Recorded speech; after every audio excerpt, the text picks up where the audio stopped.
사건의 이면을 들여다보고 깊이 있게 파헤쳐보는 시간입니다. 추적 20분 오늘도 두 분 함께합니다. 박지훈 변호사님 안녕하세요. 네, 안녕하세요. 박지훈입니다. 그리고 한겨레신문 김한 기자는 오고 있다고 합니다. 뭐 2, 3분 후에 도착한다 그러니까. 그 전에 제가 올 때까지 뭐 하나 좀 여쭤보죠. 그 군 법무관 생활을 오래 하셨잖아요. 네네. 그죠? 최근에 군인들 뭐 원래도 있었겠지만 그래서 군인들 성범죄라는 게 최근에 이제 성범죄 같은 게 이제 이슈가 많이 되니까 네. 기사가 많이 나오잖아요. 뭐 군인들이 성범죄를 저지른 경우가 있어요. 휴가 나와서도 그렇고 아니면 퇴근 후에도 그렇고 그 군대 내에서도 마찬가지죠. 많죠. 그죠? 예. 근데 이게 기사들을 읽어보면 약간 다른 얘기를 하는 게 뭐냐면은 군은 이런 어떤 성범죄에 대해서 되게 관대하다. 이라는 쪽이 있고 아니면 오히려 더 가혹하다라는 쪽이 있고 어떤 게 더 합리적인 설명일까요? 저 같은 경우는 이제 10년간 이제 네. 군 법무관으로 복무를 하면서 군 판사도 뭐 몇 번 했었고 군 검사도 했었는데 그래요? 그러니까 뭐 기소도 하고 뭐 그건 좀 보직 전환이 있습니다. 그래요? 예, 재판도 한 적이 있는데 사실은 저 어폐가 있는 게 네. 밖에 있는 양형 기준을 그대로 씁니다. 민간 법원에 있는 거를 지금도 마찬가지고요. 오히려 군사법원법 아니면 군형법에 따르면 군인이 군인한테 성범죄를 저질렀을 때 가중돼서 처벌이 되게 돼 있습니다. 강제추행도 포함해서요. 그런 조직을 어떻게 위해하는 그런 결과도 그런 법들이 이제 가중 법규가 있기 때문에 사실은 저는 이제 그 법규에 한해서는 조금 가중돼서 처벌된다고 보면 될 것 같고 왜 실형 비율이 되게 낮냐 이를 보면 대부분 초범이에요.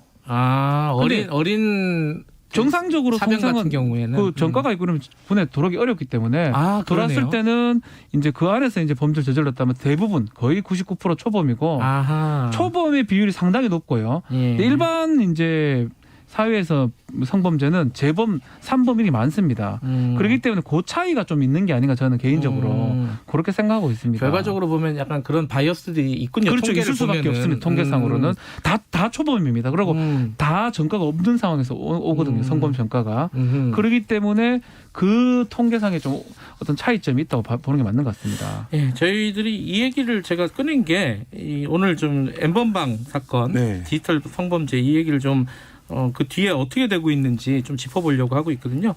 한겨레신문 김한 기자 말씀드리는 순간 들어오셨습니다. 안녕하세요. 네, 안녕하세요. 늦었어요. 죄송합니다. 아니 이 얘기를 하게 된 계기 중에 또 하나가 한겨레신문 텔레그램 탐사보도, 텔레그램 성범죄 성착취 탐사보도가 상 받았던데요? 상을 많이 받았어요. 원래도 그 전에도 받았었던 것 같은데 또 받은 거죠. 이거 뭐 관훈 언론상 받았고, 받았습니다. 양성평등 미디어상 받고. 올해가 기자 생활에 정점을 찍는 게 아닌가. 각종 상을 수상하고 있습니다. 감사합니다. 뭐 그만큼 이게 굉장히 중요한 보도였고. 자, 그 지금 이게 처음 보도한 지가 언제죠? 거의 1년 됐습니다. 저희가 작년 말이었어요? 작년 10월 달에 취재를 시작했고요. 11월부터 보도를 했는데 조주빈 선고가 내려지던 날이 저희가 첫 보도를 내놨던 날입니다. 그래요? 1년 딱 1년. 1년 만에 선고가 났어요? 네네. 그것도 참 의미가 있네요. 그렇죠. 예. 자, 그 조주빈 그 선고가 40년이죠? 네, 40년이죠. 이거 굉장히 이례적이죠, 변호사님. 사실상은 10년, 15년 정도를 예상을 했습니다. 그래요? 일반적으로. 구형은 무기징역을 했지만 사실은 유기징역의 최장형은 30년이에요. 가중을 하면 이제 50년까지 가능하지만 30년 이상 잘 안 합니다. 특히 이제 사람에 대한 생명에 어떤 위해를 가했거나 그런 범죄가 아닌 이상은. 근데 사실 이건 뭐 생명보다는 인터넷 성범죄라고 보는 게 맞거든요.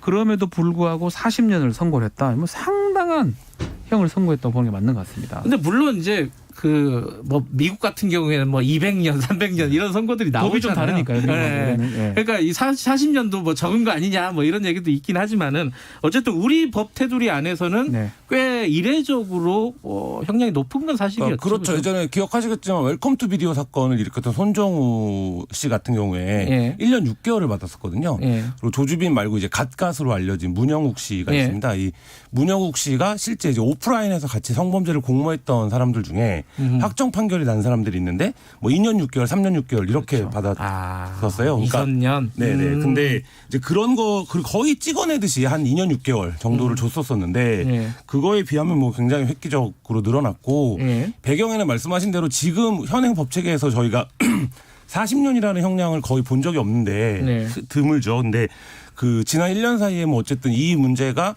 사회적으로 공론화되고 여성들이 이 문제에 분노했던 어떤 그 목소리 그리고 그 과정에서 이제 양형의 변경이라든지 여러 가지가 이 범죄를 끊고 간다 우리 사회가 네. 이런 어떤 것들이 반영이 돼서 이 좀 굉장히 좀 상징적인 숫자가 나오지 않았나 이런 생각이 듭니다. 근데 이게 법적으로는 이게 40년 받은 사람은 그 사람의 입장에서는 이 조주빈 같은 경우에는 네. 아니 다른 애들은 2년 6개월 뭐 3년 6개월인데 왜 나만 40년이냐 이렇게 주장을 할 것 같아요 변호사가 그죠? 그렇죠. 지금 이제 2심 뭐 올라갈 것 같은데 예. 이제 문제는 그 얘기와 동시에 그건 예. 분명히 할 거고요. 예. 이 범죄 집단으로 인정이 됐기 때문에 40년이 된 겁니다. 다 주장할 겁니다. 법의 형평성 범죄 부분하고. 집단 예를 들어 예. 조폭 같은 이런 조폭같이 이제 그건 물리적 체계가 있어요. 예. 두목이 있고 뭐 행동대장이 예. 있고 조직원이 있는데 여기는 그렇게 분담은 그냥 인터넷성으로 이제 분담해 놓은 거지 예. 사실상 의사소통이 있다고 보기는 어려운데 그럼에도 불구하고 1심에서는 범죄 집단을 인정하면서 40년을 선고를 했습니다. 두 가지 살 둘 겁니다. 범죄 집단 아니다. 그리고 다른 애들하고 다른 양형. 공범들하고 예. 양형 차이가 너무 많이 난다. 그 지금 말했던 거 문영욱이나 이런 사람들하고 그 얘기를 하면서 다투면 2심에서는 변동의 가능성도 있지 않을까 생각이 듭니다. 핵심은 범죄 집단 양형이야 이제 또 양형 기준이나 이런 게 있으니까 그런데 범죄 집단으로 계속 인정을 하느냐의 문제일 것 같네요. 사실 그죠? 뭐 현행 지금까지 범죄 집단을 인정했던 거는 두 가지인데요. 하나는 통제가 위계 질서가 있느냐, 그러니까 예. 지휘 통제를 따르느냐 그 조직이 예. 범죄를 저지르면서 그러니까 조직성이 중요하고 또 한 가지는 범죄 수익을 공유하느냐 이 부분인데, 그러니까 범죄의 최종적인 이제 목적을 같이 하느냐 이 두 가지로 판단을 하는데, 예. 그러니까 이 전에 이런 부분은 있습니다. 그러니까 이게 일반적으로 이제 오프라인에서 벌어지는 범단, 그러니까 범죄 네. 조직과는 좀 다른 성격을 띠긴 하지만 네. 예전에 뭐 변호사님 기억하실 텐데.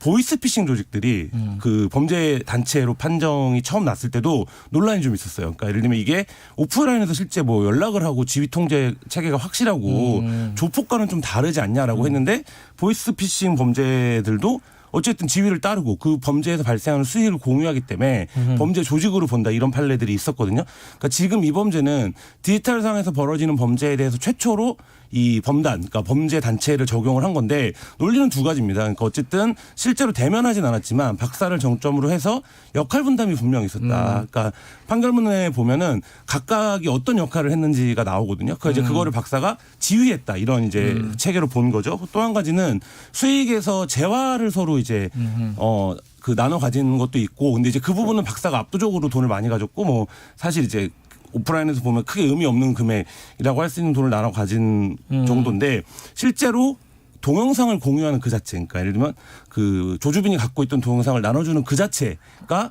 이 범죄의 목적을 서로 공유한 게 아니냐 뭐 이런 측면의 의미도 있기 때문에 사실 이제 변호인들은 기존의 판례 어긋난다. 그러니까 예를 들면 이거 오프라인에서 말하는 그런 범죄 조직이 아니다 이렇게 주장하지만 사실 이제 그 부분에서 재판부가 좀 다른 판례를 만든 이런 측면도 좀 볼 수 있을 것 같습니다. 이건 뭐 항소심도 그렇고 대법원도 기다려 보면서 이게 굉장히 중요한 판례가 될 거잖아요. 마지막이 되면은 그죠. 그렇죠.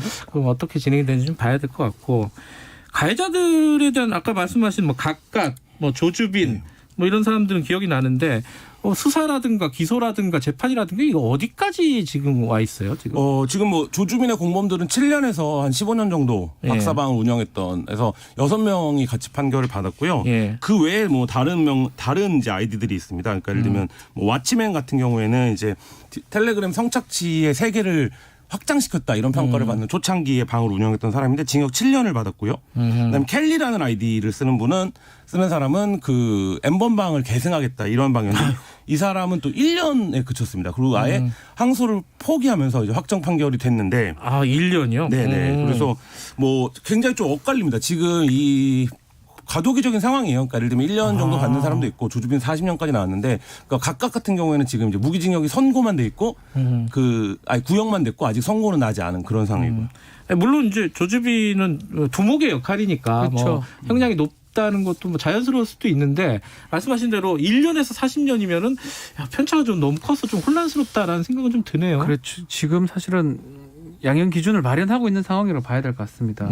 지금 좀 쉽게 말하면 양형 기준상으로는 성착취물을 예컨대 그것을 만들었다 할 때는 네. 최대 29년까지 가능하도록 돼 있고요. 아하. 상습적으로 이제 했다면 10년 6개월 이상을 선고할 것을 권고를 했다는 거 하거든요. 양형 기준을 만든다는 거거든요. 그런 것들이 이게 지금 앞으로 이제 사실은 계속 적용돼야 될 부분이기 때문에 확장됐다고 보기엔 좀 어렵지 않을까 생각이 들어요. 그러다 보니까 좀 안 되는 양형 기준을 따라서 선고도 그렇고 구형도 그렇고 조금 차이가 있는 걸로 보입니다. 근데 이런 어떤 제작하고 성착취물을 만들고 유통시키고 이런 사람들은 이제 선고가 이런 식으로 진행이 됐는데 그거를 구매한 사람들이 있잖아요. 그죠? 네네. 그 사람들도 뭐 강하게 처벌해야 된다는 여론이 꽤 높았어요. 사실은. 어떻게 됐어요? 그 사람들은? 그 부분은 그러니까 사회적인 여론과는 달리 처벌 수위가 높지는 않은데요. 그러니까 예를 들면 뭐 집행유예가 대부분입니다. 그러니까 지금 그래요? 검거를 해도. 근데 이런 거는 있습니다. 그러니까 뭐냐면 그 범죄를 예방하는 데서 그 두 가지를 중요하게 본다라고 얘기를 하는데 전문가들이 하나가 이제 엄벌성입니다. 그러니까 조주빈에게 내린 것처럼 이 범죄를 저지르면 강한 처벌을 받는다라는 게 이제 굉장히 범죄 예방 효과가 있고 또 하나는 확실성입니다. 확실성은 뭐냐면 처벌 수위가 높지 않더라도 이 범죄를 저지르면 반드시 발각된다. 네, 이 두 가지인데 지금 조주빈에게 이례적인 판결을 내린 거는 그 전까지 너무 양형이 솜방망이었다. 그렇기 때문에 이 부분에 대해서 이제 우리가 다르게 판단할 것이다라는 이제 엄벌의 원칙을 보여준 거라고 한다면 이 구매자들에게는 뭐 다들 이제 뭐 그게 있지만 어쨌든 그게 범죄다. 그리고 너는 반드시 처벌이 된다. 기록이 남는다. 이거를 확실히 보여주는 것이 굉장히 중요하고 효과가 있기 때문에 뭐 가담 정도에 따라서 단순 구매자가 아니라 뭐 그거를 재유포하고 뭐 이랬던 전력이 있다라면 엄벌에 처벌하더라도 단순 구매자들을 좀 확실히 처벌하는 뭐 이런 이제 그 판례가 좀 필요할 것 같습니다. 집행유예가 선고됐다고 하는 건 이거는 뭐 법리상으로 보면 그 정도가 타당한 그렇죠. 건가요? 저는 좀 그래 봅니다. 이게 뭐 같이 착취물을 뭐 만들거나 거기에 개입했다고 보기는 어렵고요. 거기에 개입했으면 공범이 되는 겁니다. 이건 사실 단순 구매자거든요. 이 법이 만들어지기 이전에는 사실 처벌하기도 애매했던 부분도 있어요. 그렇지만 이제 미성년자 그 착취물의 소유자한테도 처벌할 수 있기 때문에 그 법 조항을 적용한 거고요. 그건 사실 형량이 되게 낮습니다. 이제 새로 만들어진 법에 조항을 적용을 받은 거군요. 아니 예전에 있던 법이긴 한데 요거는 이제 그 이후에 다시 또 법을 만들었습니다. 그 법을 적용하면 조금 더 가중에 처벌될 수는 있지만 요거는 이제 미성년자 그 음란물을 소지했을 때 처벌할 수 있는 거기 때문에 구매했을 때 소지가 됩니다. 그래서 이제 그 조항으로 적용했을 때는 집행유예가 되게 센 형이 아니었나 생각이 듭니다.